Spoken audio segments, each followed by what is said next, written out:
Story Paul, English for life's journey.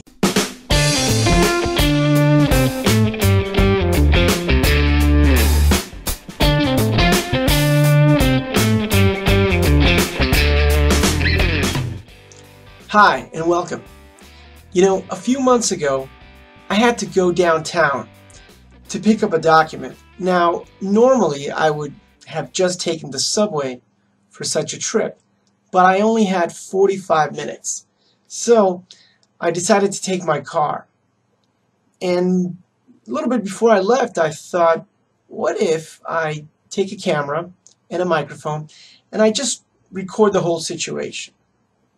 And during the trip I talk about what I do and of course what others are doing and about traffic and about my feelings and situations. So this was the genesis of something called Hit the Road Paul, which I used with many of my students and which some of you may have seen on YouTube. Turned out to be a good idea because I was able to show my students content that was made in a real situation as things were happening in real time.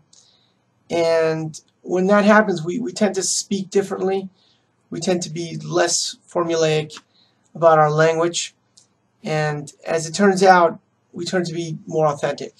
So today I'd like to invite you to also hit the road and create your own engaging materials for your students. Now, as teachers, we create content, right? We prepare lessons. We certainly write on the board quite a bit. We create tests, of course. With computer technology, you know, we're able to create also tests and study materials, add fonts, colors, you know, pictures. Now with the internet, we're able to share slide presentations and also make videos. But oftentimes we create the content from a stationary place, our office, the classroom, maybe at home if we work at home, and we just add whatever materials necessary using technology. But the thing about language learners is that ultimately they're learning the language to use it in a context, right?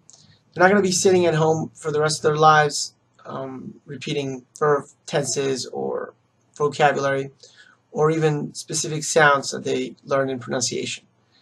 They're going to expect to be able to use the language in a certain situation. So there's a lack of material of how to use English in context. Sure, there are textbook examples, but they follow formulas and they're not really authentic. So the answer is really in our hands, right? There are millions of us, and we're the ones that could potentially be creating the content in context. So it's time to go out beyond our four walls, right? This is where I was at a few months ago, and I didn't really take any sophisticated equipment, just, you know, small device that is similar to the ones that most of you probably have was enough to capture the images. And really, we could go anywhere to create our content in context. It could be going to an office like I had to go to, in and around school, to the supermarket, to the gym, around the park, or it could even be at home but doing something that's not writing a lesson, right? Maybe gardening, or one of my favorites, preparing a good cup of coffee. Okay, tools and format. This has to do with what kind of tools we're going to use. Now, in the previous section I spoke about smartphones, right? Another type of device that we can also use are tablets. Either one is ideal for this because they're easy to carry, they're easy to use. You don't have to be an expert camera operator or sound engineer or film director to operate. Okay, you just have to try to get, you know, frame the shot properly so that you're shooting what you're trying to shoot, right? And regarding the format, this means thinking a little bit about what it's going to look like at the end, how you're going to deliver this. So this means checking out maybe the editing program. Is it going to allow you to put text or are you going to have to add text later in a slide presentation that you'll share, or both? Format has to do with how you're going to appear or what you're going to show. Are you going to be filming your cat, so you're not going to appear, but your cat is going to appear? Is somebody going to be shooting you, right, filming you, so you're going to be on screen? Is it going to be kind of like a hidden camera thing where the camera's not really supposed to be there, right, and the only ones who know about it are the audience and you?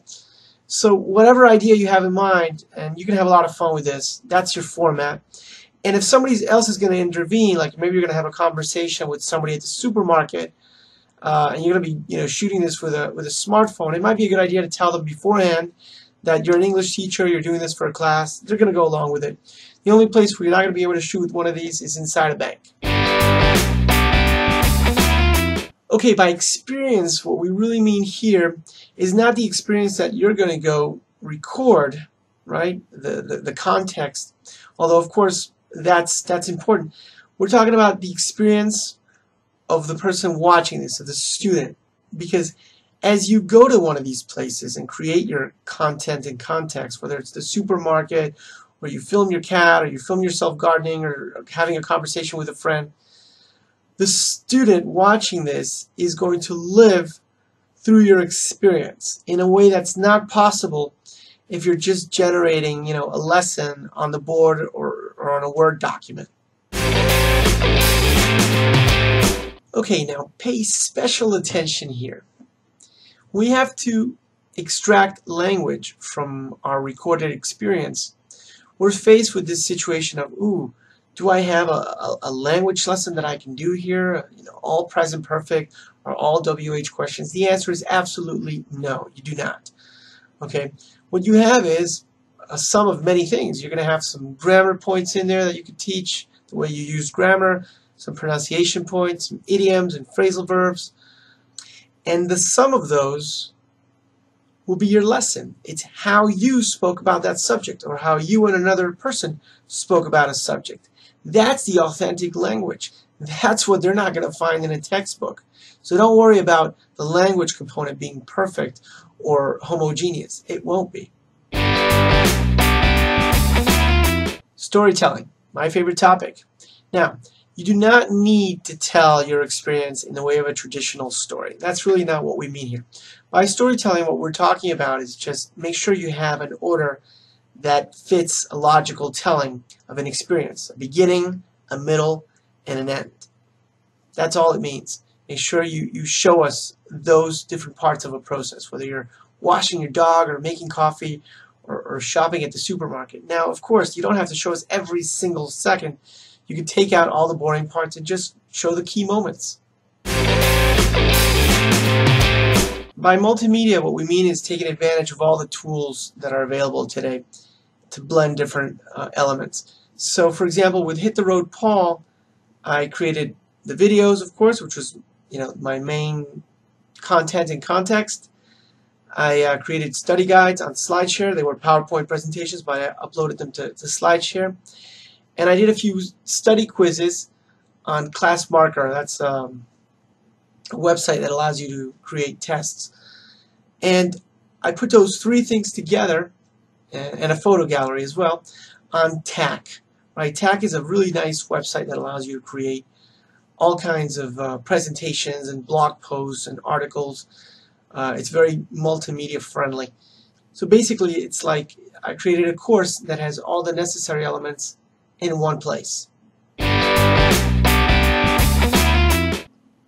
Okay, so once you've created your materials, you are ready to deliver them to your students, right? In the previous section, I covered many useful tools to do that.